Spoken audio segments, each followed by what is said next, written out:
O comércio terrestre não é mais possível. Temos que encontrar outras rotas para encontrar fontes de especiarias. Um Molim Moro falou-nos de uma rota marítima. Devemos estudá-la e tentar encontrar essa rota.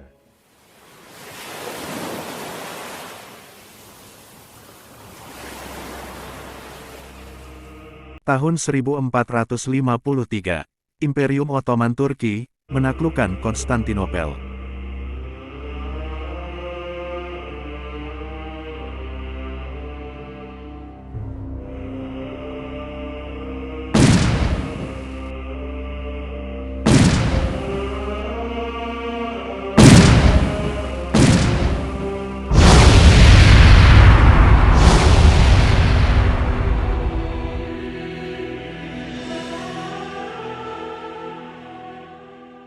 Jalur perdagangan darat dari Asia ke Eropa terputus. Bangsa-bangsa Eropa mengalami kesulitan mendapatkan rempah-rempah yang selama ini diperdagangkan melewati Konstantinopel menuju daratan Eropa.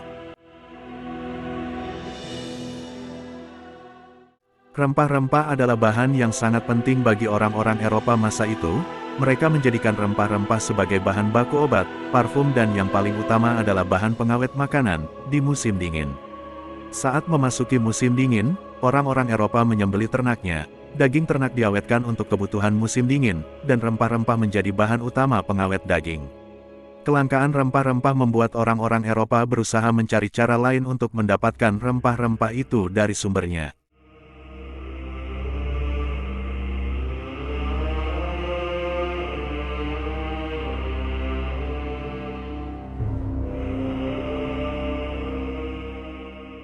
Kesulitan perdagangan lewat darat, memicu kemajuan teknologi pelayaran orang-orang Eropa, terutama bangsa Portugis yang banyak belajar teknologi pelayaran, geografi dan astronomi dari orang-orang Arab di Spanyol. Teknologi kapal layar Portugis meningkat dengan pesat dan sudah mulai layak untuk mengarungi samudra.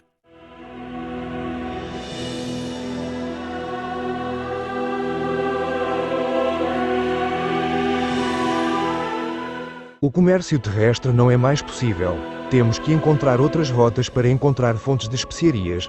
Um Molim Moro falou-nos de uma rota marítima. Devemos estudá-la e tentar encontrar essa rota.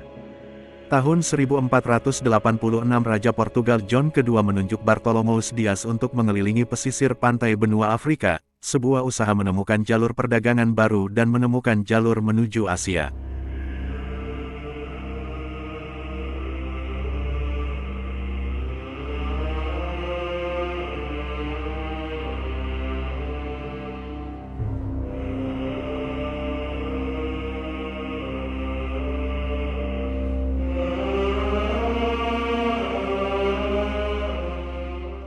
Os portugueses foram os pioneiros da exploração marítima europeia e o seu sucesso na descoberta de uma rota marítima para a Ásia trouxe glória, riqueza e a difusão da religião católica pelo mundo.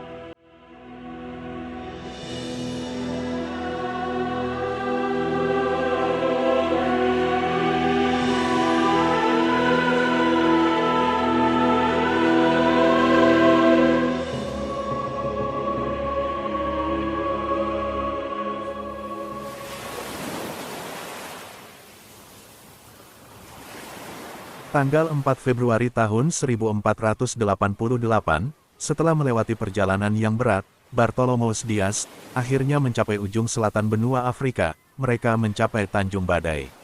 Setelah itu mereka tidak melanjutkan pelayaran dan kembali ke Portugal. Raja Portugal menerima laporan ekspedisi Bartolomeus Dias dan memberi nama Tanjung Badai sebagai Tanjung Harapan.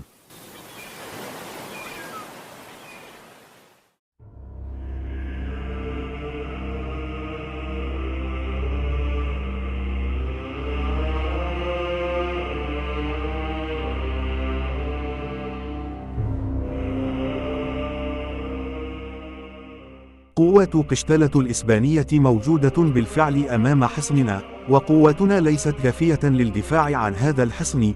لقد انتهى الأمر، لقد انتهينا. 5 tahun kemudian, tahun 1492 Kerajaan Granada jatuh ke tangan Ratu Isabella.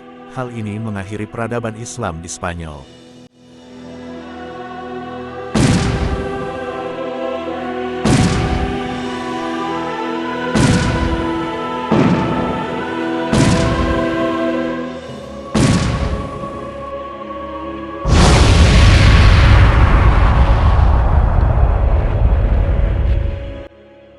Gerakan keagamaan Reconquista memicu pengusiran orang-orang Arab dan Yahudi dari Spanyol.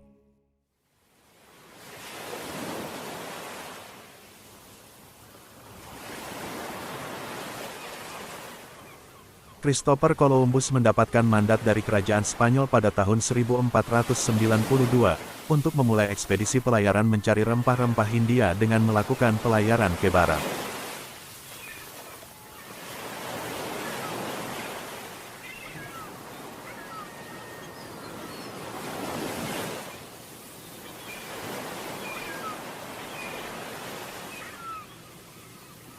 Setelah melakukan pelayaran 18 bulan mereka menemukan kepulauan di benua Amerika, dan mereka mengira telah menemukan tanah Hindia.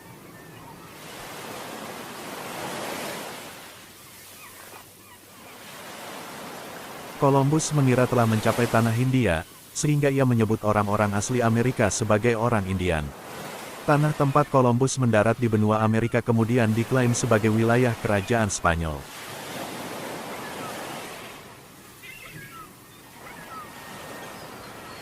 Kedatangan bangsa Eropa ke benua Amerika adalah awal perbudakan, pengusiran dan genosida bangsa asli Amerika.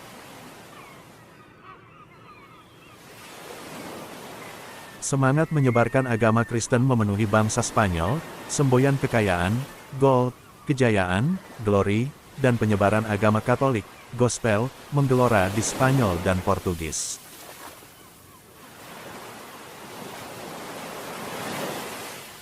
Spanyol membuat perjanjian dengan Portugis untuk menyelesaikan perselisihan yang timbul saat mereka menemukan tempat baru. Paus Alexander ke-6 menetapkan bahwa semua daerah di sebelah timur Tanjung Verde dari kutub utara hingga selatan akan menjadi wilayah Portugis jika ditemukan, dan sebelah barat Tanjung Verde akan dikuasai oleh Spanyol. Perjanjian ini dikenal dengan nama Perjanjian Tordesillas.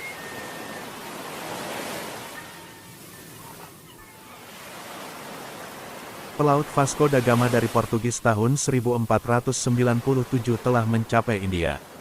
Bangsa Portugis sudah semakin dekat dengan Nusantara, pusat rempah-rempah yang mereka butuhkan.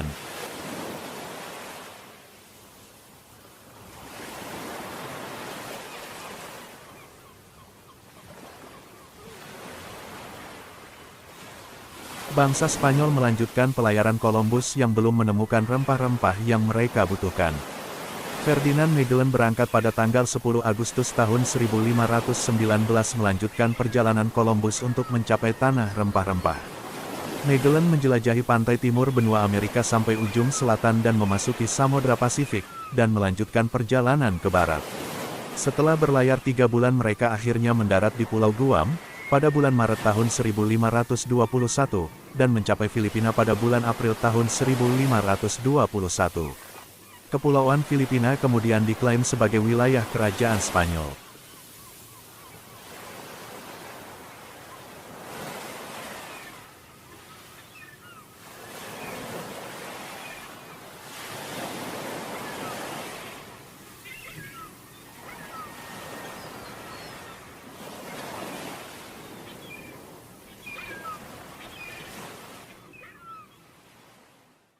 Ketika bangsa Portugis memasuki India, mereka akhirnya menyadari bahwa perdagangan mereka kalah bersaing dengan bangsa-bangsa Asia saat itu.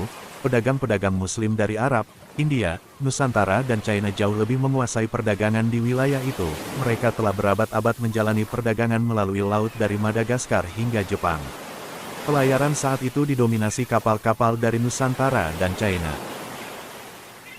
Bangsa Portugis mulai menyadari bahwa mereka harus menggunakan kekuatan militer untuk mendominasi dan menguasai perdagangan di Asia. Usaha ini mulai dirintis oleh Panglima Angkatan Laut Portugis Alfonso de Albuquerque. Portugis mulai membangun pangkalan militer di Pulau Socotra dan di Hormuz. Tahun 1503 Alfonso berangkat menuju Goa India. Goa saat itu adalah kota pelabuhan perdagangan besar, yang dijaga oleh 400 pasukan Mamluk Turki Utsmani.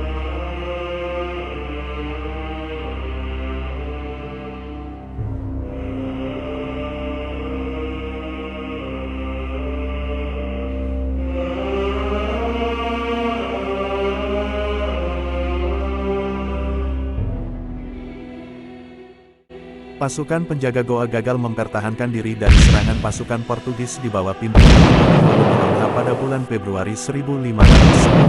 Namun pada bulan Mei pasukan Turki kembali merebut Goa dari tangan Portugis. Alfonso kembali menyerang Goa dengan kekuatan lebih besar pada bulan November tahun 1510. 34 kapal dengan 1.500 pasukan didatangkan dari kota Cananaro, dan tanggal 10 Desember tahun 1510 Goa akhirnya jatuh kembali ke tangan Portugis.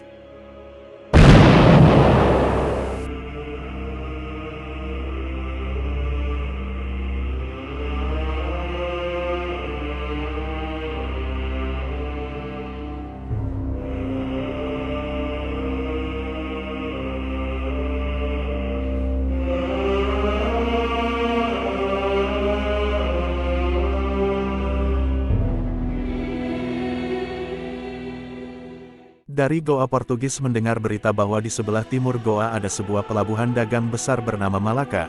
Mereka tertarik dan mengirim utusan untuk menjalin persahabatan dengan penguasa Malaka saat itu, Sultan Mahmud Shah.